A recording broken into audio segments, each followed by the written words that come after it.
اور ان تحائف سے کہیں زیادہ اللہ تبارک و تعالیٰ نے مجھے مال و دولت اور عزت سے نوازا ہے۔ حضرت سلیمان علیہ السلام نے فرمایا کہ میرے نزدیک مال و دولت کی کوئی عزت نہیں، اور نہ ہی مال و دولت کو جمع کرنا میرا مقصد ہے، بلکہ میرا مقصد لوگوں کو اللہ تبارک و تعالیٰ کی وحدانیت کی طرف بلانا ہے اور اللہ تبارک و تعالیٰ کا پیغام پہنچانا ہے۔ اس طرح حضرت سلیمان علیہ السلام نے ان تحفوں کو لینے سے انکار کر دیا، اور حضرت سلیمان علیہ السلام نے ملکہ بلقیس کے درباریوں سے کہا کہ اپنے یہ تحفے لے جاؤ اور جا کر ملکہ بلقیس سے کہنا کہ وہ اللہ تبارک و تعالیٰ کی وحدانیت پر ایمان لے آئے اور میرے دربار میں حاضر ہو جائے۔ اگر ملکہ بلقیس اور اس کی قوم نے ایسا نہ کیا اور اللہ تبارک و تعالیٰ کی وحدانیت پر ایمان نہ لائی تو میں ضرور ان کے ساتھ جنگ کروں گا۔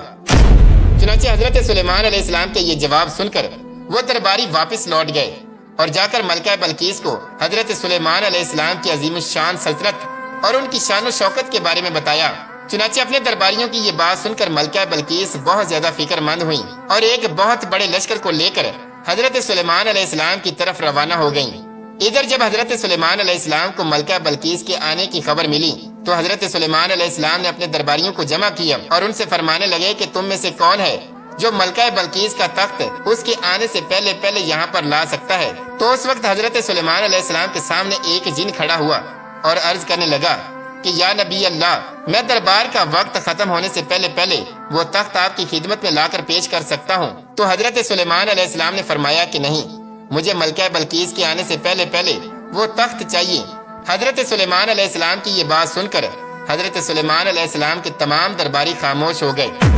اس وقت حضرت سلیمان علیہ السلام کی محفل میں موجود اللہ تبارک و تعالیٰ کے ایک برگزیدہ ولی اور اللہ تبارک و تعالیٰ کے ایک بندے کہ جس کے پاس اللہ تبارک و تعالیٰ کے اسم اعظم کا علم تھا، حضرت آصف بن برخیہ کھڑے ہوئے اور حضرت سلیمان علیہ السلام کی خدمت میں عرض کرنے لگے کہ حضور میں آپ کے پلک جھپکنے سے پہلے پہلے وہ تخت آپ کی خدمت میں پیش کر سکتا ہوں۔ چنانچہ حضرت سلیمان علیہ السلام کی اجازت پا کر اللہ تبارک و تعالیٰ کے اس برگزیدہ ولی نے حضرت سلیمان علیہ السلام کے پلک جھپکنے سے پہلے پہلے ملکہ بلقیس کا وہ عظیم الشان تخت جو ہزاروں میلوں کی دوری پر پڑا تھا وہ لا کر حضرت سلیمان علیہ السلام کی خدمت میں پیش کر دیا۔ اس طرح جب وہ تخت حضرت سلیمان علیہ السلام کی خدمت میں حاضر کر دیا گیا تو حضرت سلیمان علیہ السلام نے اس تخت کی حیت تبدیل کرنے کا حکم دیا تاکہ اس سے ملکہ بلقیس کی عقل کا اندازہ لگایا جا سکے کہ وہ اپنے تخت کو پہچانتی ہیں یا نہیں۔ چنانچہ ملکہ بلقیس کے آنے سے پہلے پہلے اس تخت کی حیت کو بدل دیا گیا اور اس کی شکل و صورت کو چینج کر دیا گیا۔ جب ملکہ بلقیس حضرت سلیمان علیہ السلام کی سلطنت میں داخل ہوئیں تو حضرت سلیمان علیہ السلام کی شان و شوکت کو دیکھ کر حیران و پریشان رہ گئیں۔ چنانچہ حضرت سلیمان علیہ السلام نے ملکہ بلقیس کا خیر مقدم کیا تو ملکہ بلقیس حضرت سلیمان علیہ السلام کے حسن اخلاق سے بہت متاثر ہوئیں۔ اس کے بعد ملکہ بلقیس کے سامنے جب ان کے تخت کو پیش کیا گیا تو ملکہ بلقیس نے فوراً اس تخت کو پہچان لیا اور حضرت سلیمان علیہ السلام سے کہنے لگی کہ یہ تو میرا تخت ہے، اور دل ہی دل میں یہ سوچنے لگی کہ جو شخص اتنی دور سے میرا تخت یہاں لانے پر قادر ہے وہ کوئی اور نہیں ہو سکتا، وہ اللہ تبارک و تعالیٰ کا نبی ہی ہو سکتا ہے۔ چنانچہ حضرت سلیمان علیہ السلام کے اس عظیم الشان معجزے کو دیکھ کر اور حضرت سلیمان علیہ السلام کے حسن اخلاق سے متاثر ہو کر ملکہ بلقیس اللہ تبارک و تعالیٰ کی وحدانیت پر ایمان لے آئیں، اور اس طرح اللہ تبارک و تعالیٰ نے اس خوبصورت شہزادی کو ایمان کی دولت عطا فرمائی۔ پیارے دوستو، بعض روایات میں آتا ہے کہ ملکہ بلقیس کے ماں باپ میں سے کوئی ایک جنات میں سے تھا جن میں سے ملکہ بلقیس پیدا ہوئیں۔ اسی وجہ سے بعض روایات کے اندر یہ نقل کیا گیا ہے کہ ملکہ بلقیس جنات کی اولاد میں سے ہیں۔ اللہ تبارک و تعالیٰ سے دعا ہے کہ اللہ تبارک و تعالیٰ ہمیں نیک اعمال کرنے کی توفیق عطا فرمائے اور ہمیشہ اپنے حضور عاجزی اور انکساری کے ساتھ رہنے کی توفیق عطا فرمائے۔